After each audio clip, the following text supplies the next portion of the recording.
네, 오늘의 말씀은 제목을 아가 힘내라고 하는 제목을 잡았습니다. 그 이유는 우리들도 모두 어린 아이와 같은 조금 연약함이 있기도 하고, 또 보니까 이번에 코로나19로 얼마나 사람들이 우리 교회 교육에 있는 초등학교, 중학교 또한 대학생들까지도 사람들이 건강을 챙기는지 알게 됐어요.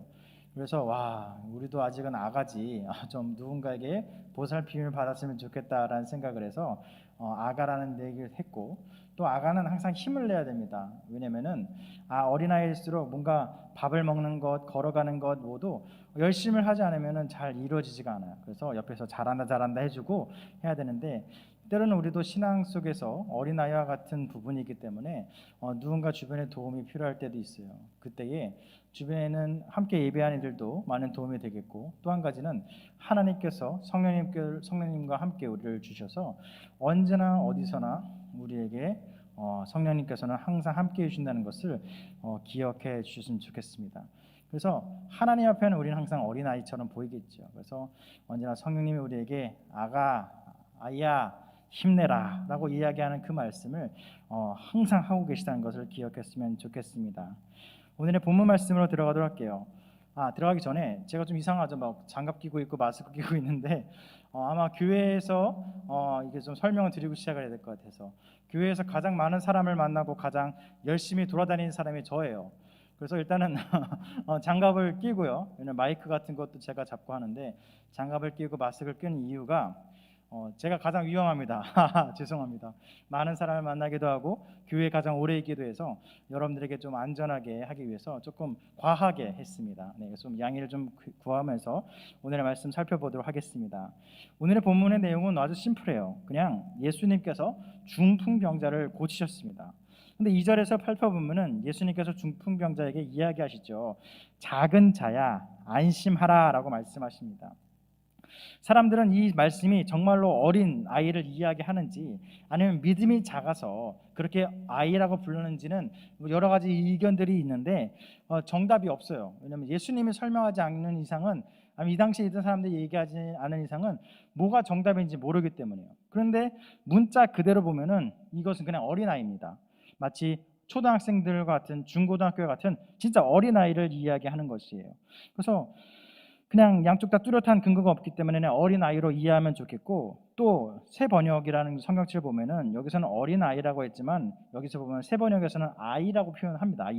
애기, 아이라고 표현하는 거 보니까 아마 대부분 그렇게 생각을 하는 것 같아요. 그러면서 이 중풍병자를 낫게 하시는 모습, 아시죠? 아마 그 천장을 뚫고 친구들이 중풍병자를 침대에 내려서 예수님 앞에 치유를 받게 하는 그 사건, 이 사건을 통해서 세 가지를 우리는 알아볼 수가 있는데, 첫 번째, 예수님께서는 외형적인 부분을 보지 않고 우리들의 믿음을 보시는 분이구나라는 것을 깨닫게 됩니다. 중풍병자가 예수님께 나오는 과정이 뭐죠? 지붕을 뚫고 친구들이 달아 내려와요. 자, 생각을 해봅시다. 갑자기 여기서, 아무리 여기 예배당이 지금은 좀 비어 있지만 뭐 사람이 많다고 해서 예수님 만나겠다고, 담임 목사님 만나겠다고 천장 뜯기 시작하면은 119나 112에 신고해야 돼요. 예, 미친 자야 정신 차려, 뭐 이렇게 해야 된다고요. 야 정신 차려, 뭐 이렇게 얘기해야 돼요. 근데 예수님, 야 이 미친, 안 했어요. 당황하지 않고 낫게 해주셨어요. 당황하지 않았어요. 왜 당황하지 않았을까요? 막 생각해봐요. 막 뭐가 떨어지고 막 난장판이 되는데도 불구하고 예수님께서는 아셨어요. 얼마나 저 중풍병자의 친구들의 믿음이 있는지, 또한 그 중풍병자가 얼마나 힘든지, 낫고 싶은 간절한 소망이 있는지를 알았기 때문에 예수님은 그 내려오는 사람에게 당황하지 않고 그 믿음을 보고 치유해 주셨다는 것이에요. 그렇기 때문에 예수님께서는 우리들의 겉모습이 어떻든지 그것은 두 번째고, 가장 먼저는 우리가 하나님에게 얼마나 믿음을 갖고 있고 또한 우리의 간절한 소망을 갖고 있는지를 하나님께서는 집중하고 계시다는 것을 기억하시기 바랍니다. 두 번째는 예수님은 그렇게 나온 믿음이 있는 사람을 치유하시는, 우리들의 아픔을 고치시는 분이심을 기억하시기 바랍니다. 중풍병자들의 친구들의 믿음을 모시고 예수님을 병을 낫게 하는 기적을 일으켰습니다. 우리들의 아픔은 뭐 두 번째로 합시다. 또 가장 아픈 건 뭐냐면은, 내가 아픈 것은 당사자이기 때문에 뭐 대처할 수 있는 게 없지만 우리의 가족이나 가까운 친구나 이웃이나 가까운 사람이 아픔을 겪은 사람들은 충분히 이해할 수 있습니다. 가까운 사람이, 우리의 가족이, 사랑하는 사람이 아프면은 정말 답이 없습니다.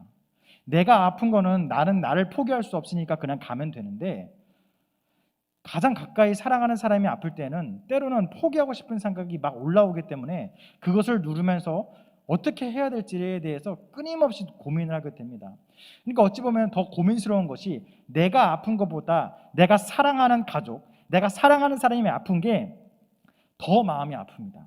근데 예수님께서는 그 중풍병자의 친구들의 믿음을 보시고 그 중풍병자를 고쳐준 것처럼, 예수님은 우리들만의 아픔을 치유하는 것이 아니라 사람들의 아픔, 그러한 작은 디테일함까지 예수님은 우리의 것을 채워주시고 아픔을 고쳐주신다는 것이에요.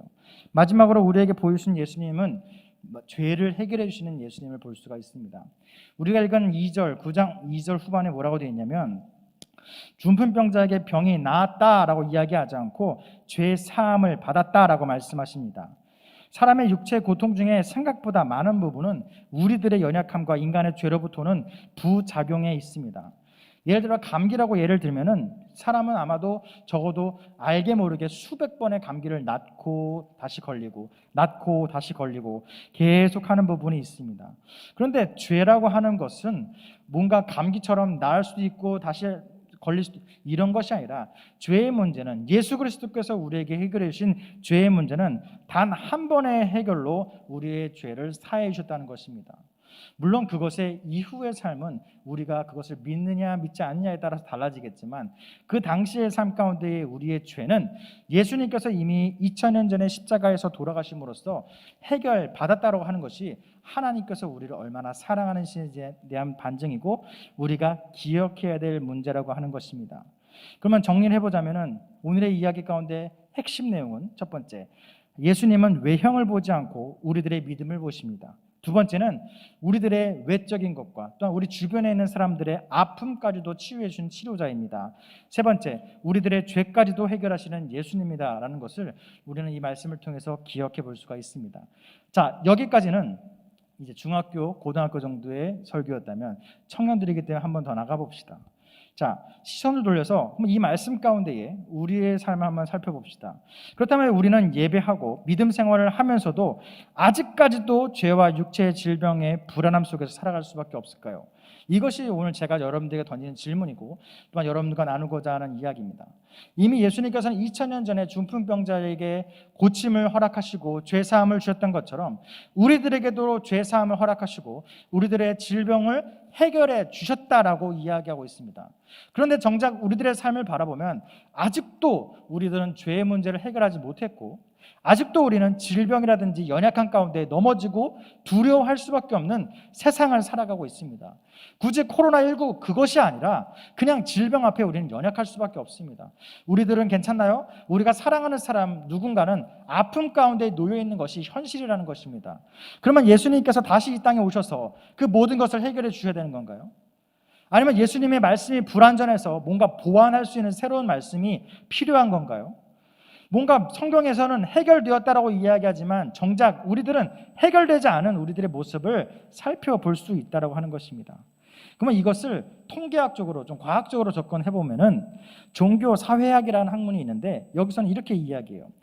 똑같은 질문해요. 왜 종교가 종교다운 역할을 감당하지 못할까? 다시, 왜 교회가 교회 역할을 감당하지 못할까?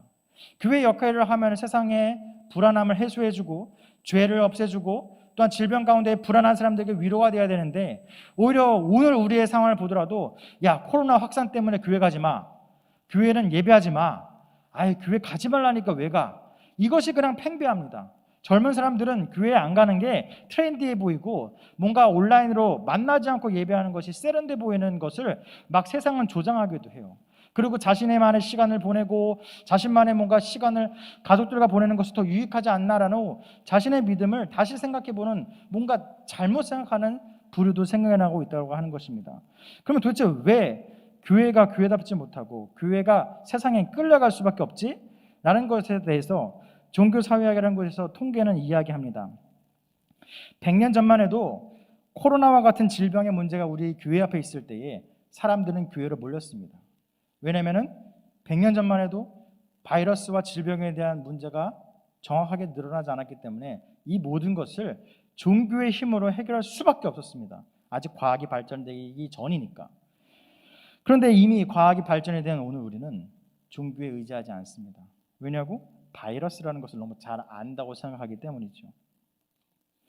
그렇기 때문에 사람들은 여러 가지 이유를 들어서 합리적인 이유로 교회를 가지 않고 질병을 이겨낼 수 있는 방법을 이야기합니다만, 사실은 코로나19를 통해서도 알겠지만 우리들의 과학은 그렇게 세밀하지 못합니다.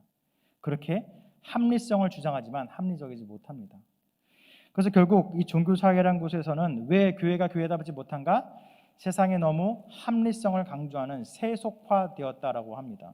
좀 더 어려운 말로 사사화됐다고 합니다. 결국 사사화라는 것은 종교가 개인의 것이 되었다고 하는 것입니다. 개인의 것. 옛날에는 100년 전만 해도 교회라고 하는 것은 선택의 여지가 없습니다. 그저 교회에 가면 구원받고 교회 가지 않으면 벌받고 끝이었습니다. 근데 이제 100년이 지난 오늘 우리를 살아가는 우리는 종교라고 하는 것이 개인의 것으로 됐기 때문에 선택의 여지가 나에게 있다는 것입니다. 내가 믿지 않으면 그냥 끝이에요. 누가 강요할 수도 없어요. 반면에 내가 믿으면 종교가 내 거대로 믿으면 돼요. 다시 말해서 종교가 너무 개인주의적인 종교를 우리는 믿고 있는 것이 현실이라고 하는 것입니다. 그렇기 때문에 이런 세속화 가운데에 종교는 합리성을 찾게 되죠. 예를 들어서 이런 것입니다. 합리성.